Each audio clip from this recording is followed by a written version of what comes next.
Growing and caring for legume plants can be a rewarding experience for both novice and experienced gardeners alike. Legumes are a family of plants that include beans, peas, lentils, and other related species. These plants are known for their ability to fix nitrogen in the soil, which can help to enrich the soil and promote healthy plant growth. In addition, legumes are a rich source of protein, making them a valuable addition to any diet. To get started with growing legumes, it is important to choose the right variety for your climate and growing conditions. Some legumes, such as peas and beans, prefer cooler temperatures and can be planted in early spring. While others, like soybeans and cowpeas, prefer warmer temperatures and are best planted in late spring or early summer. Before planting your legumes, it is important to prepare the soil properly. Legumes prefer well-draining soil that is rich in organic matter. If your soil is heavy or compacted, you may need to amend it with compost or other organic materials to improve its structure. When planting your legumes, be sure to follow the instructions on the seed packet. In general, legumes should be planted at a depth of about 1 to 2 inches and spaced about 6 to 8 inches apart. Once your legumes are planted, be sure to keep the soil moist but not waterlogged, as excess moisture can lead to root rot. As your legumes begin to grow, it is important to provide them with proper support. Some legumes, like pole beans, will need a trellis or other support structure to climb. Others, like bush beans, will grow more compactly and may not require support.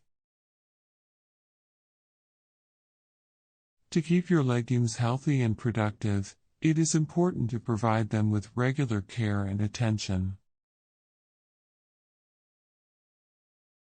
This may include regular watering, fertilization, and pest control. In addition, you may need to prune your legumes to promote healthy growth and prevent disease. Legume plants are known for their ability to fix nitrogen in the soil. Nitrogen is an essential nutrient that plants need to grow, but it can be scarce in some soils.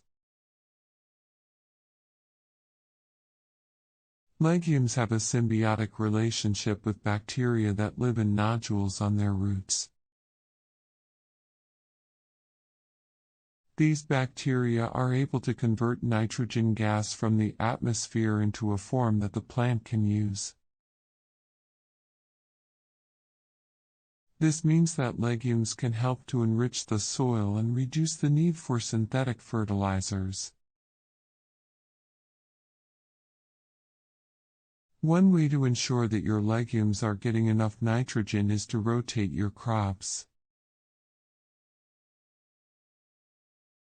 This means planting legumes in one area of your garden one year, and then planting a different crop in that area the following year. By doing this, you can help to replenish the soil with nitrogen and reduce the risk of soil-borne diseases. Legumes can also be a great addition to a permaculture garden. Permaculture is a type of gardening that focuses on creating self-sustaining ecosystems that are designed to mimic the natural world. Legumes can help to improve soil health and provide a source of protein for the gardener and other animals that may live in the ecosystem. When it comes to harvesting legumes, timing is important. Peas and beans should be harvested when they are young and tender, before the pods become tough and stringy. Lentils and other legumes can be harvested when the pods have turned brown and are dry. After harvesting, it is important to store your legumes properly. Legumes should be stored in a cool, dry place in airtight containers. This will help to prevent mold and insect infestations. In addition to their nutritional value, legumes can also be used in a variety of culinary dishes. From soups and stews to salads and side dishes, legumes are a versatile ingredient that can be used in a wide range of recipes. Watering.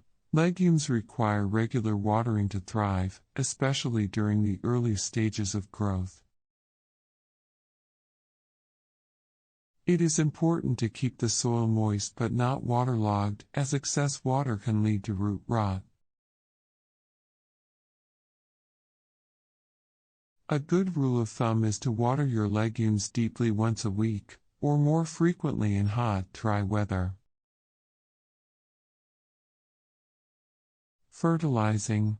Legumes do not require a lot of fertilizer, but a little bit of extra nitrogen can help them to grow more vigorously. You can use a balanced fertilizer or a nitrogen-rich fertilizer, such as blood meal or fish emulsion, to feed your legumes. Be careful not to over-fertilize, as this can lead to excessive foliage growth at the expense of fruit production. Pest control. Legumes are susceptible to a range of pests and diseases, including aphids, mites, and fungal diseases like powdery mildew. To prevent pest and disease problems, it is important to keep your garden clean and free of debris, and to practice good crop rotation. You can also use natural remedies, such as insecticidal soap or neem oil, to control pests. Pruning. Pruning your legumes can help to promote healthy growth and prevent disease. For bush beans and other compact legumes, simply pinch off the growing tips once the plant has reached its desired size. For pole beans and other climbing legumes, remove any damaged or diseased growth, and tie the plant to a support structure as it. Almonds are a popular nut that can be used in a variety of ways, from snacking to cooking and baking. But before they can be enjoyed, they must first be grown and cared for properly.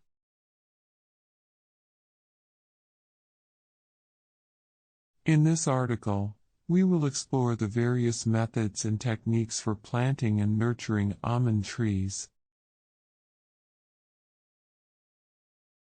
Planting almond trees. The first step in growing almond trees is to select a suitable location for planting. Almond trees require full sun and well-draining soil with a pH level between 6.0 and 7.0.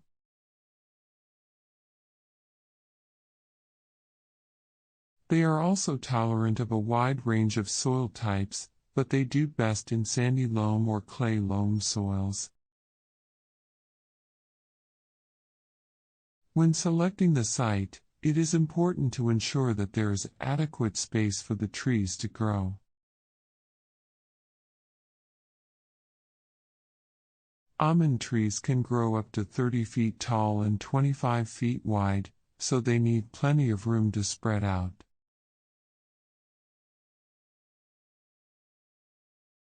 It is recommended to space the trees at least 20 feet apart to allow for proper growth and development. Once the location has been selected, the next step is to prepare the soil for planting. This involves tilling the soil to a depth of at least 2 feet and adding organic matter, such as compost or manure, to improve soil fertility.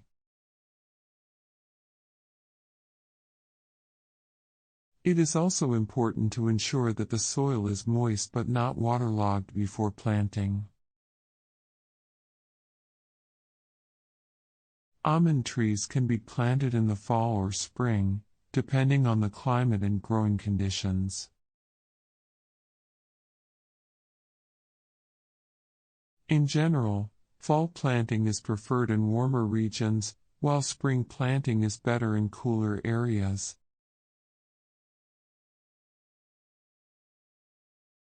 When planting, it is important to ensure that the root system is placed in the soil at the same level as it was in the nursery. After planting, it is important to water the trees thoroughly to help them establish their roots. It is recommended to water the trees deeply once or twice a week, depending on the climate and soil conditions. Caring for almond trees. Once the almond trees have been planted, they require regular care and maintenance to ensure proper growth and development. Here are some tips for caring for almond trees. Fertilization. Almond trees require regular fertilization to promote healthy growth and fruit production.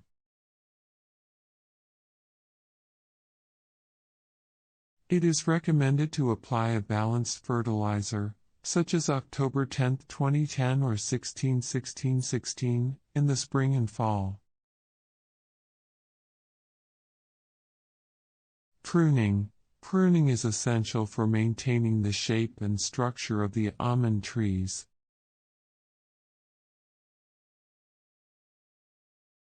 It is recommended to prune the trees in the winter, when they are dormant.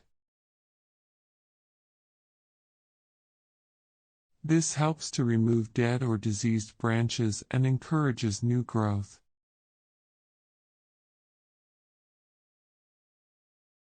Pest and disease control.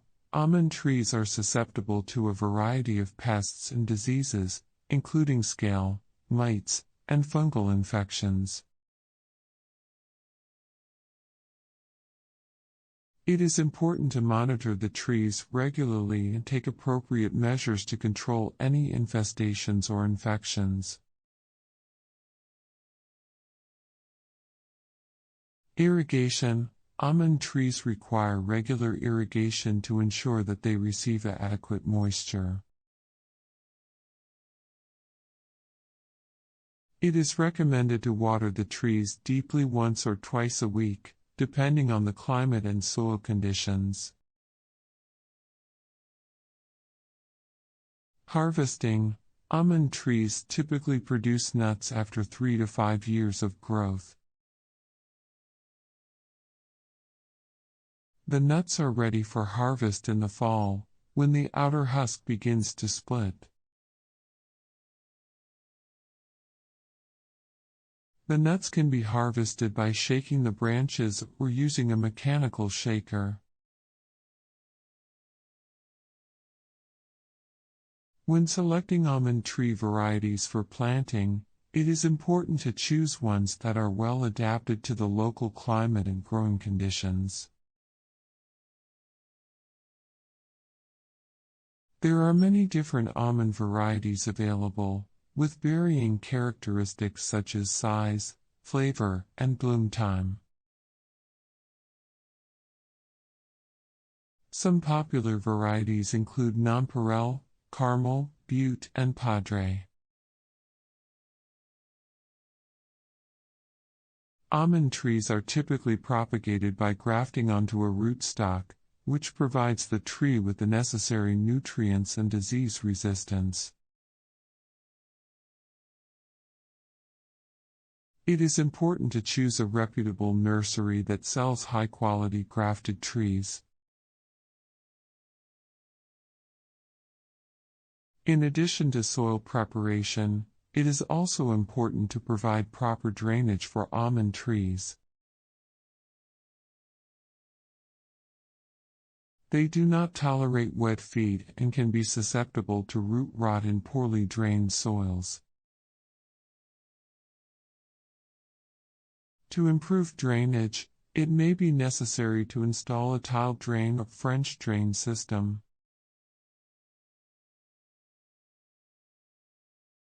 Weed control. Weeds can compete with almond trees for nutrients and water, so it is important to control them. This can be done through regular cultivation, mulching, or using herbicides. Thinning. Almond trees may produce more fruit than they can support, leading to small, inferior nuts. Thinning the fruit can improve the quality and size of the remaining nuts. This is typically done in early summer, after the nuts have formed but before the shells have hardened.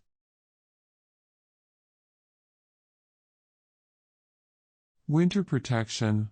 Almond trees are susceptible to frost damage in winter, especially during bloom time.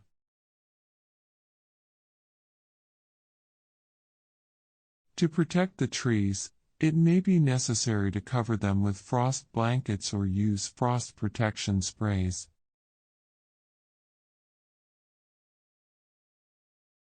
Disease resistance. Choosing disease-resistant almond varieties and practicing good.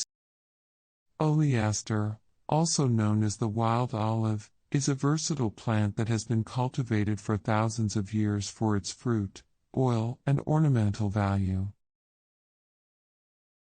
It is a small tree or shrub that can grow up to 10 meters in height and has silvery green leaves and small, fragrant yellow flowers that bloom in the spring. In this article, we will discuss the various techniques for planting and caring for the oleaster plant. Planting techniques. Choosing the right location. The oleaster plant prefers well-draining soil and full sun exposure. Choose a location that receives at least 6 hours of direct sunlight per day. Preparing the soil. Oleaster plants thrive in soil that is rich in nutrients and organic matter.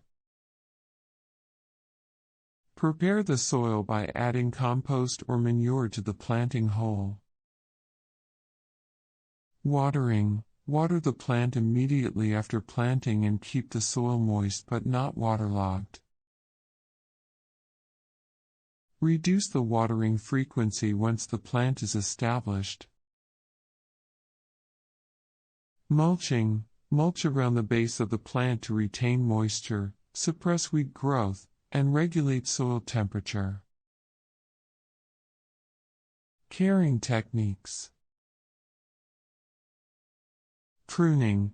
Prune the oleaster plant in the late winter or early spring to remove dead, damaged, or diseased branches. Pruning also encourages new growth and enhances the plant's shape. Fertilizing. Feed the plant with a balanced fertilizer in the early spring and midsummer to promote healthy growth and fruit production. Pest and disease control. Oleaster plants are susceptible to various pests and diseases, including scale insects, spider mites, and root rot.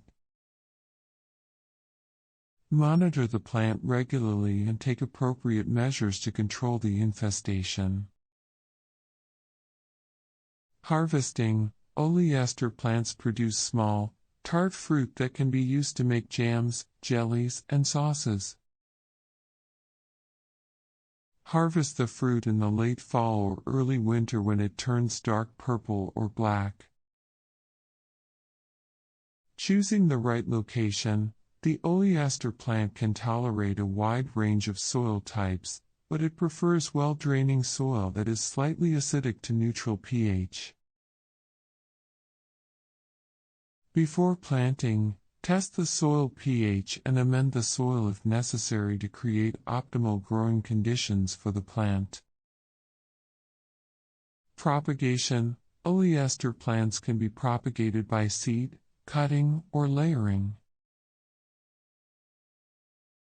Seed propagation is the easiest method, but it takes several years for the plant to mature and produce fruit. Cuttings and layering produce faster results but require more care and attention.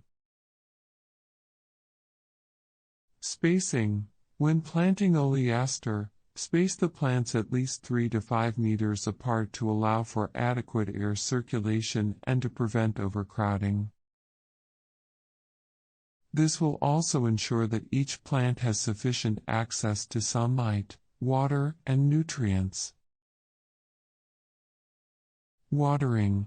Oleaster plants require regular watering, especially during the first few months after planting.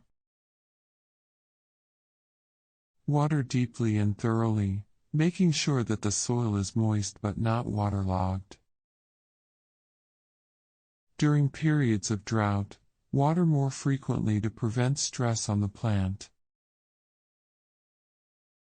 Fertilizing. Apply a balanced fertilizer to the plant in the spring and summer to provide essential nutrients for growth and fruit production. Use a slow-release fertilizer that will gradually release nutrients over time. Pest and disease control. Oleaster plants are relatively pest and disease resistant, but they may occasionally suffer from scale insects, spider mites, and fungal infections. Inspect the plant regularly and take prompt action to prevent or treat any issues. Pruning.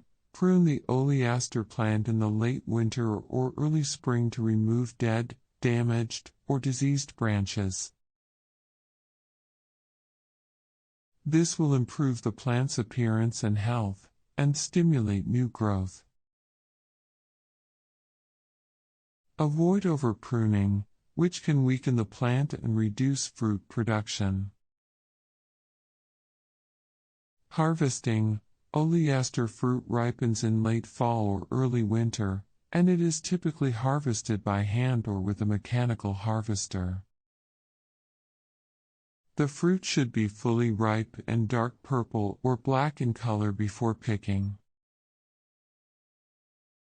Oleaster fruit can be eaten fresh, but it is more commonly used to make jams, jellies, and other preserves. Soil preparation. In addition to adding organic matter to the soil, it is also important to ensure good drainage around the planting area.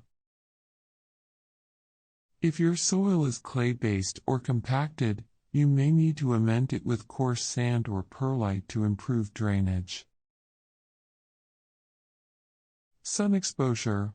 While oleaster plants do best in full sun, they can also tolerate some shade. If you live in a hot climate, planting your oleaster in a slightly shaded area can help prevent leaf burn and promote healthy growth. Companion planting. Oleaster plants pair well with a variety of other plants, including lavender, rosemary, and sage.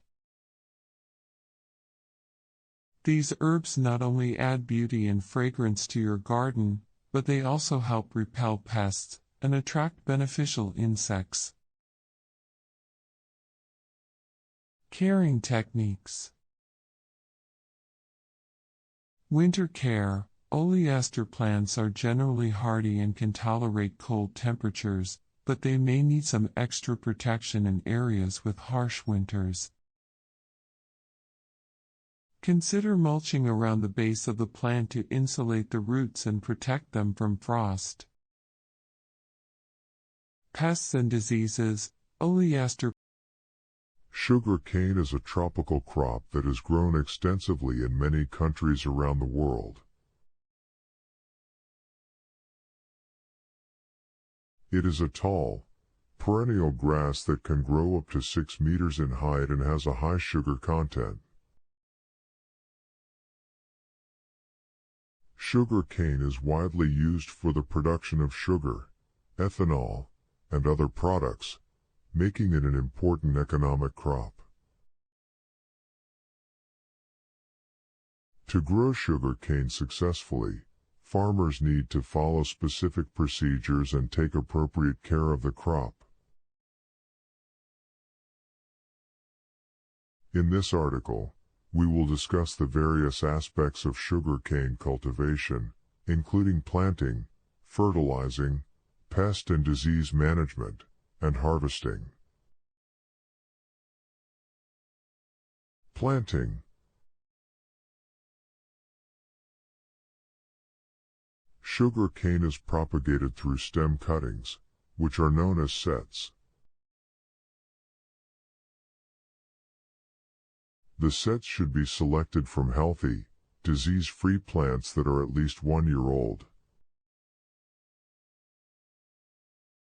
The sets should be cut into pieces that are around 30 to 45 centimeters long and contain at least one bud or node. The planting process involves making furrows in the soil and placing the sets into them.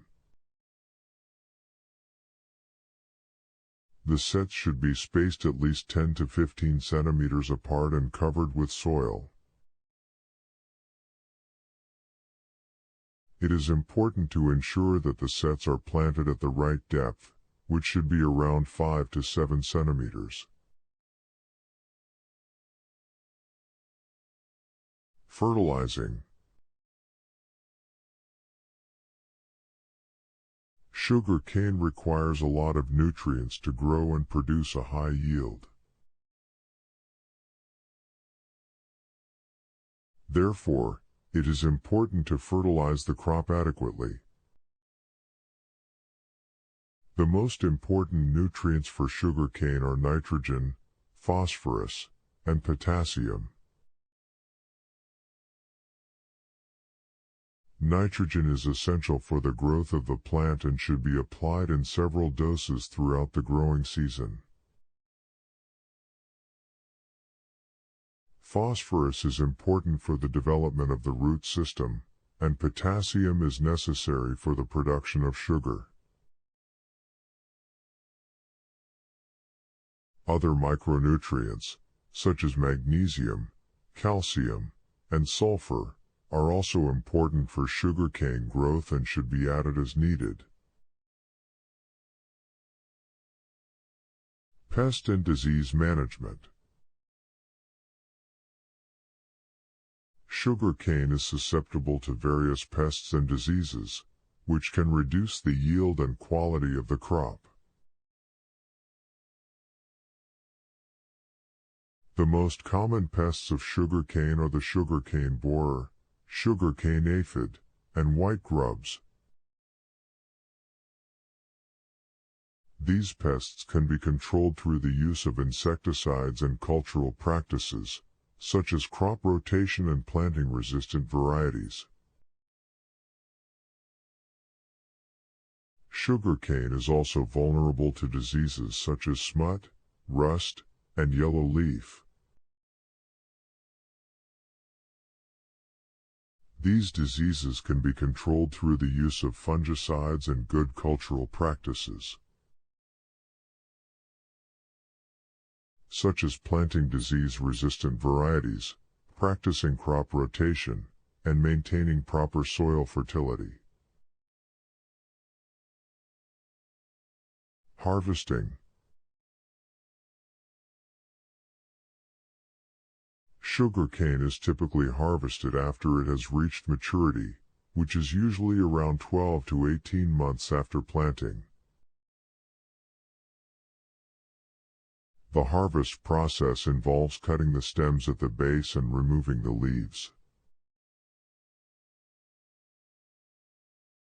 The stems are then transported to the mill, where they are crushed to extract the juice. Climate and soil requirements. Sugarcane grows best in tropical or subtropical regions with warm temperatures and high humidity. It can be grown in a variety of soil types, including sandy soils, loam soils, and clay soils. However, the ideal soil for sugarcane is well drained and rich in organic matter. Before planting, it is important to test the soil to determine its nutrient content and pH level. This information can be used to create a customized fertilization plan that meets the specific needs of the crop. Weeding and irrigation. Sugarcane is a very competitive crop and requires frequent weeding to prevent the growth of other plants that could compete for nutrients and water. Hand weeding or mechanical cultivation can be used to control weeds. Irrigation is also important for sugarcane growth, especially during dry periods. Irrigation should be done at regular intervals, and the amount of water applied should be adjusted based on the soil moisture content and weather conditions. Crop rotation. Crop rotation is an effective way to manage pests and diseases in sugarcane. It involves growing different crops in the same field over a period of several years, which helps to break the pest and disease cycle. Some crops that are commonly rotated with sugarcane include legumes, such as soybeans and peanuts, and cereal crops, such as maize and sorghum. Planting density. The planting density of sugarcane can have a significant impact on the yield and quality of the crop. Generally, a higher planting density results in a higher yield per hectare, but it may also increase the risk of lodging and disease. The optimal planting density depends on a variety of factors, including soil fertility, climate, and the variety of sugarcane being grown. Persimmon trees are a popular fruit tree that is native to China and has been cultivated for thousands of years. The scientific name for persimmon is Diospyros kaki and it belongs to the family Ebonaceae. Persimmon trees are known for their delicious fruit and their ornamental value in gardens and landscapes. In this essay, we will explore the techniques involved in growing and caring for persimmon trees. We will begin by discussing the different varieties of persimmon trees and their characteristics. Then, we will delve into the steps involved in planting and maintaining persimmon trees. Finally, We will explore the pests and diseases that can affect persimmon trees and the methods for controlling them. Persimmon trees and their varieties. Persimmon trees are classified into two types based on their astringency, astringent and non-astringent. Astringent persimmons are high in tannins and need to ripen fully before they can be eaten, while non-astringent persimmons can be eaten when they are still firm. Some of the most popular varieties of persimmon trees include Fuyu, Hachiya, and Jiro. Fuyu is a non-astringent persimmon that is small to medium in size and has a flat shape. The fruit is bright orange and has a sweet and crisp flavor. Fuyu is a popular variety for eating fresh or in salads. Hachiya is an astringent persimmon that is large and heart-shaped. The fruit is bright orange and has a soft, jelly-like texture when ripe. Hachiya is commonly used for baking and making persimmon pudding. Jiro is a non-astringent persimmon that is small to medium in size and has a round shape. The fruit is orange-red and has a sweet and juicy flavor. Jiro is a popular variety for eating fresh or in smoothies. Planting persimmon trees. Persimmon trees prefer full sun and well-draining soil. They can be planted in the spring or fall, but it is best to avoid planting during the hottest months of summer. The planting hole should be twice as wide as the root ball and the depth should be slightly shallower than the root ball.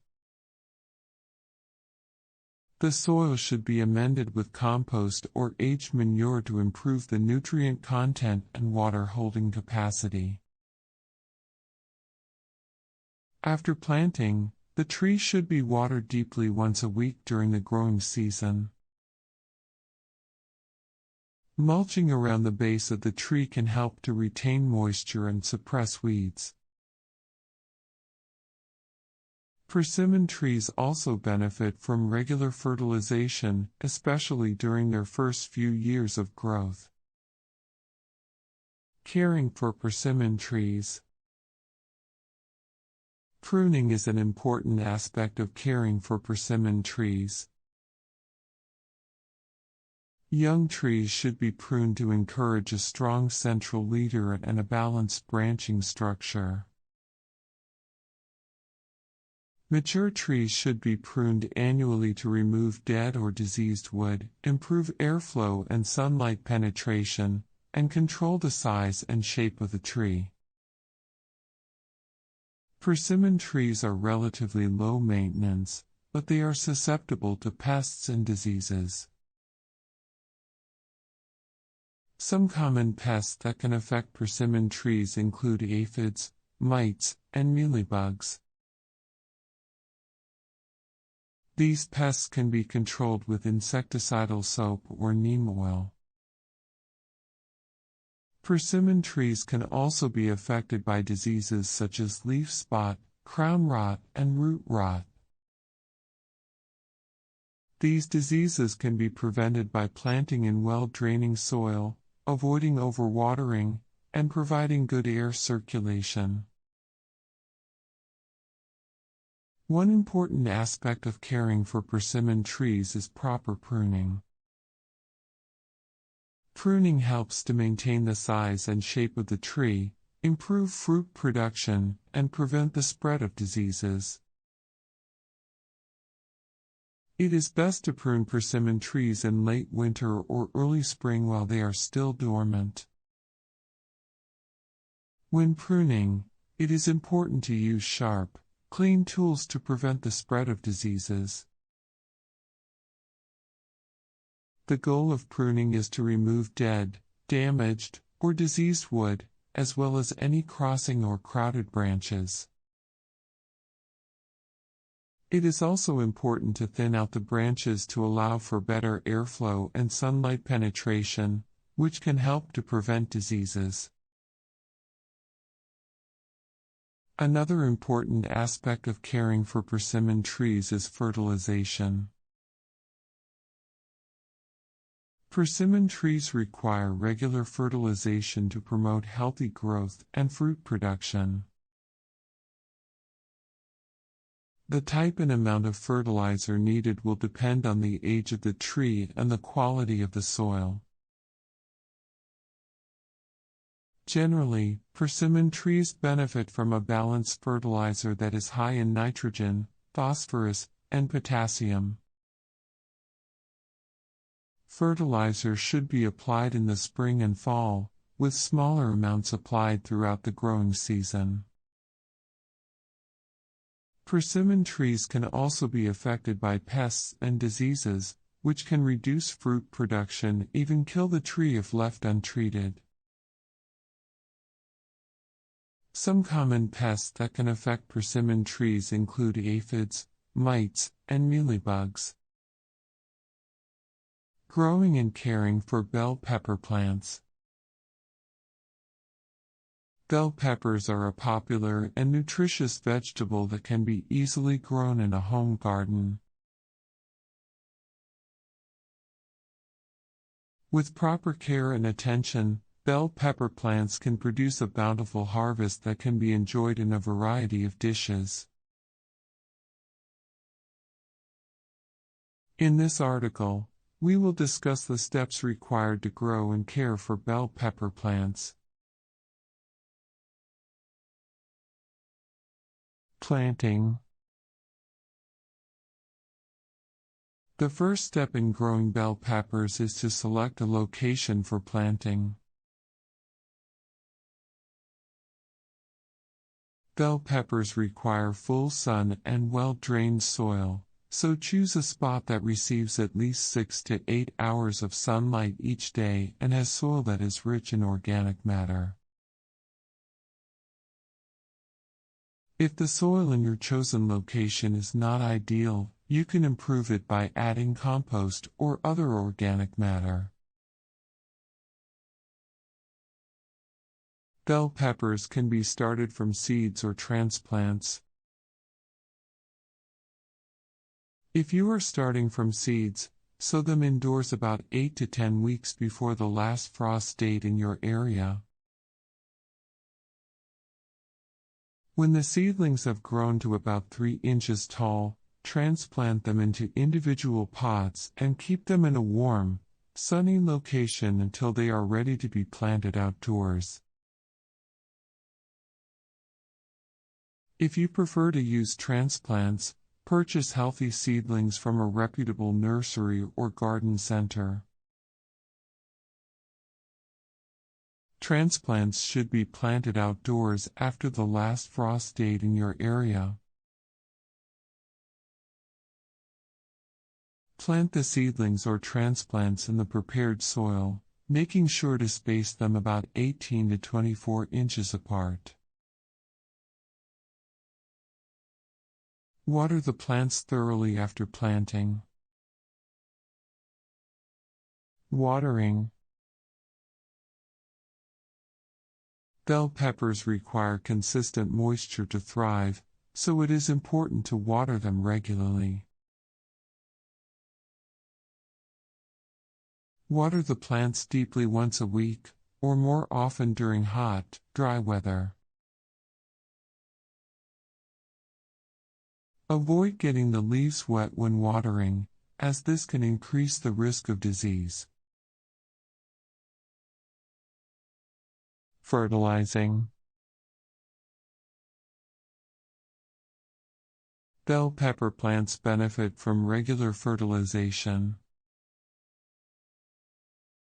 Apply a balanced fertilizer, such as a October 10, 2010 or 5-10-5 formula, every 4 to 6 weeks throughout the growing season. Be careful not to over-fertilize, as this can cause the plants to produce fewer fruit. Mulching. Mulching around the base of the bell pepper plants can help to conserve moisture and suppress weed growth. Use a layer of organic mulch, such as straw, shredded leaves, or grass clippings, that is about 2 to 3 inches thick. Pest and disease control. Bell pepper plants can be susceptible to a variety of pests and diseases, including aphids, whiteflies, and blossom end rot. To prevent these problems, keep the plants healthy and well watered, and remove any damaged or diseased leaves. If necessary, use an organic pesticide or fungicide to control pests or diseases. Harvesting. Bell peppers are ready to harvest when they have reached their full size and have turned their characteristic color, green, red, yellow, or orange. Use a sharp knife or scissors to cut the peppers from the plant. Avoid pulling or twisting the peppers, as this can damage the plant. Pruning. Pruning bell pepper plants can help to improve air circulation and sunlight penetration, which can lead to healthier plants and higher yields. To prune your bell pepper plants, remove any suckers, the small shoots that grow between the main stem and the branches, and any lower leaves that touch the ground. This will help to prevent the spread of disease and pests, and can also help to direct the plant's energy into producing more fruit. Supporting. Bell pepper plants can benefit from support, especially as they grow taller and heavier with fruit. You can use stakes, cages, or trellises to support the plants and keep them upright. Be sure to tie the plants to the support gently with twine or soft ties to avoid damaging the stems. Temperature. Bell pepper plants are sensitive to temperature, and can be damaged by frost or extreme heat.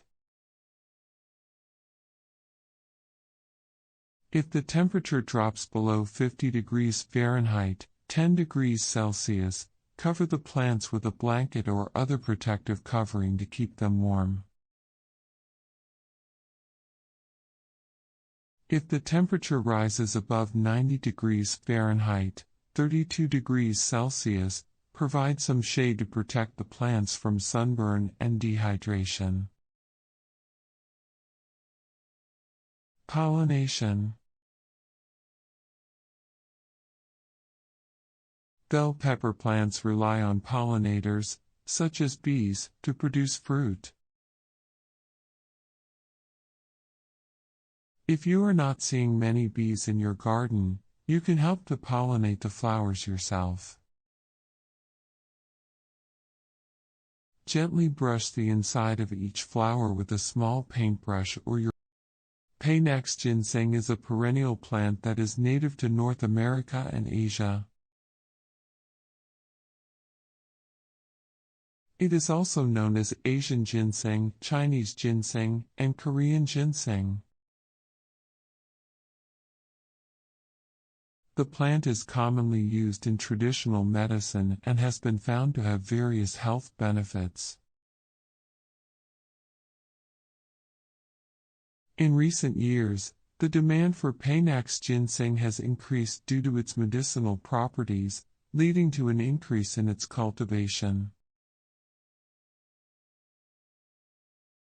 Growing Panax ginseng is not an easy task, as it requires specific environmental conditions and a lot of care. In this article, we will discuss the techniques for growing and caring for Panax ginseng. Choosing the right location. Panax ginseng grows best in a shaded area, such as under trees or in a forest.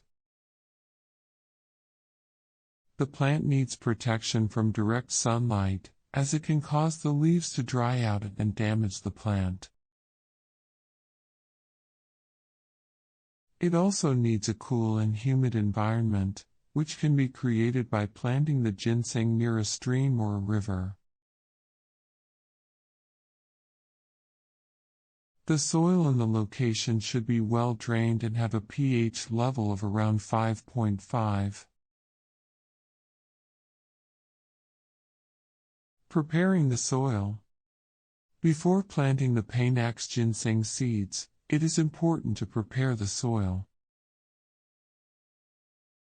The soil should be tilled to a depth of at least 12 inches and mixed with organic matter such as compost. The soil should also be tested for pH levels and nutrients to ensure that it is suitable for growing ginseng. Planting the seeds. Panax ginseng seeds are typically sown in the fall between September and November. The seeds should be planted around 1 to 2 inches deep and spaced around 6 inches apart. The soil should be kept moist but not waterlogged, as too much water can lead to root rot. Caring for the plants. Once the seeds have been planted, it is important to provide the proper care for the plants. The soil should be kept moist, but not too wet, and the plants should be fertilized with a balanced fertilizer. It is also important to remove any weeds or other plants that may compete with the ginseng for nutrients. Harvesting the roots. Panax ginseng roots can be harvested after around 3 to 5 years of growth. The roots should be carefully dug up to avoid damaging them, and then cleaned and dried. The dried roots can then be used for various medicinal purposes. Managing pests and diseases. Panax ginseng is susceptible to pests and diseases such as aphids, spider mites, and root rot. To manage these issues, it is important to regularly inspect the plants for signs of infestation or disease. If any issues are found, it is important to take prompt action, such as using natural pesticides or fungicides. Mulching. Mulching is an important technique for protecting the roots of Panax ginseng. The plant should be mulched with a layer of organic matter, such as leaves or straw, to help retain moisture in the soil and protect the roots from extreme temperatures. The mulch should be replenished regularly to ensure that the plants remain protected. Harvesting techniques. When harvesting the roots of Panax ginseng, it is important to use proper techniques to avoid damaging the plant. The roots should be carefully dug up using a digging fork, and any damaged or malformed roots should be discarded. The remaining roots should be washed and dried before being used. Storage. After harvesting the roots, it is important to store them properly to maintain their quality. The roots should be stored in a cool, dry place and protected from light. It is also important to ensure that the roots are not exposed to moisture or humidity, as this can cause them to rot. Marketing. Once the roots have been harvested and dried, they can be marketed for various medicinal purposes. Panax ginseng is in high demand due to its medicinal properties, and can be sold to herbalists, supplement manufacturers, and other buyers. It is important to ensure that the roots are properly labeled and meet any regulatory requirements. Crop rotation. Crop rotation is an important technique for maintaining soil health and preventing the spread of diseases. Panax ginseng should not be planted in the same location for more than 2 years in a row. After 2 years, the plants should be rotated to a different location to prevent the buildup of pests and diseases in the soil. Irrigation. Panax ginseng requires a consistent supply of moisture, especially during the hot summer months. Irrigation can be used to ensure that the plants receive the necessary amount of water. Drip irrigation is a recommended method for watering the plants, as it delivers water directly to the roots and reduces the risk of foliar diseases. Pruning. Pruning is an important technique for maintaining the health and shape of the plants. Dead or diseased leaves should be removed promptly to prevent the spread of diseases, and any branches that are crossing or rubbing against each other should be pruned to prevent damage to the plant. Shade management. Panax ginseng requires shade to thrive, but too much shade can lead to poor growth and low yields. It is important to manage the amount of shade that the plants receive, especially during the early stages of growth. This can be done by thinning out trees or by using shade cloth. Quality control. After harvesting the roots, it is important to ensure that they meet the necessary quality standards. The roots should be inspected for any signs of damage, such as insect infestations or physical damage, and any damaged roots should be discarded. The roots should also be tested for purity and potency to ensure that they meet the necessary standards for medicinal use. Seed selection. Selecting the right seeds is an important part of growing high-quality Panax ginseng. It is recommended to purchase seeds from a reputable source to ensure that they are of high quality and free from diseases. The seeds should be stratified, or exposed to cold temperatures, before planting to help break dormancy and encourage germination.